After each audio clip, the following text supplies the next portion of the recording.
Angela. How are you? Good to see you. Please have a seat. We're at the Memorial Regional Cancer Institute in Hollywood, Florida, one of the finest facilities in the entire world. And I'm telling the truth, everybody knows that I play it straight. And if something isn't right, I'll tell you. And the film doesn't lie. This is my buddy Angela Babo, am I saying it right? And Doctor Raja Mudad. She is the Director of Radiation Oncology, and he's the Director of Oncology for the hospital. Am I doing that correctly? We're not really the directors, but we're... Okay, you know what? We You're work the directors here. in my eyes, All you right. follow me? And so just getting to the point, I met you guys 3 or 4 months ago, at least, and I met Angela, and you walked into the hospital room. And that's where I want to kick off on, because, we want to just get to the point here and let everybody know on this part of the process. But that's where I'm at, is the story has to be told. This is an incredible facility. The people, and that'll be corrected in the editing process. I won't get emotional on that. But to me, it's about the people.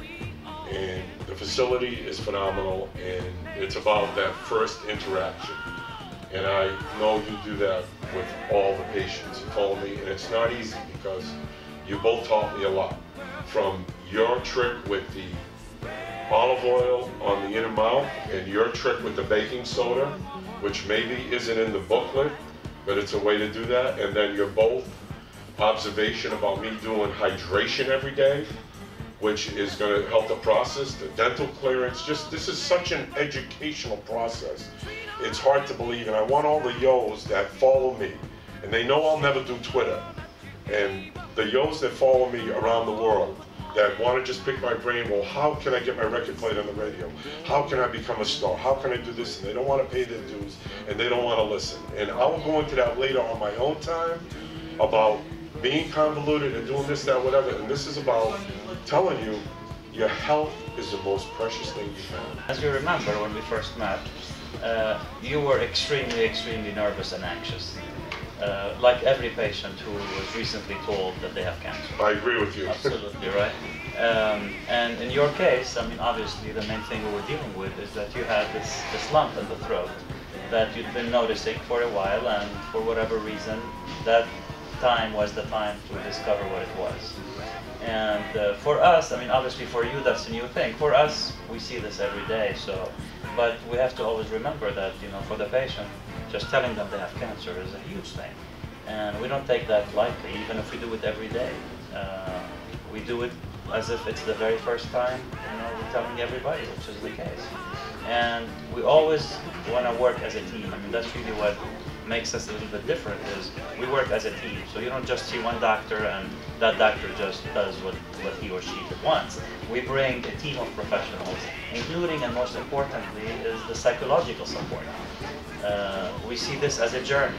It's a journey that you're going through, that we want to go with you on this journey, holding your hand on every step of the way, with the radiation, with the chemotherapy, with your pain, treating your emotional aspects, the hydration.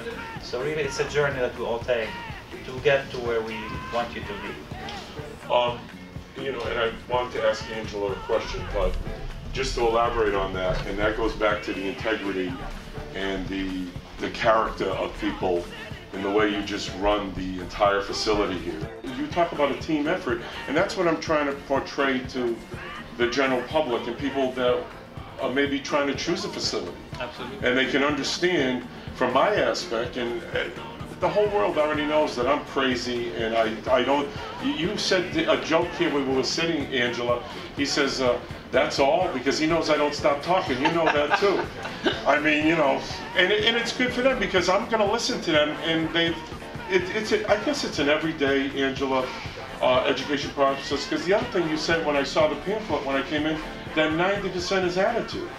And so I have to listen to every word you take and take it really serious. I don't know, what you have to say with that. Absolutely, and I think you're doing a great job so far. You're getting through the radiation and the chemo wonderfully. You tolerated the first chemotherapy really well, and it is your attitude. I think attitude is very important. Okay. So basically, this is radiation people, especially all the yos watching this, seeing Nick, baby love, as you know me as, getting radiation on my neck, and the professionals here, I guess Christy, even though Leslie may be in the background, and Carolyn, that work. You both said to me, I mean, you can elaborate that I essentially, in work, I have to become part of the team, and I got to be my own advocate. Absolutely. You can't sit on your butt.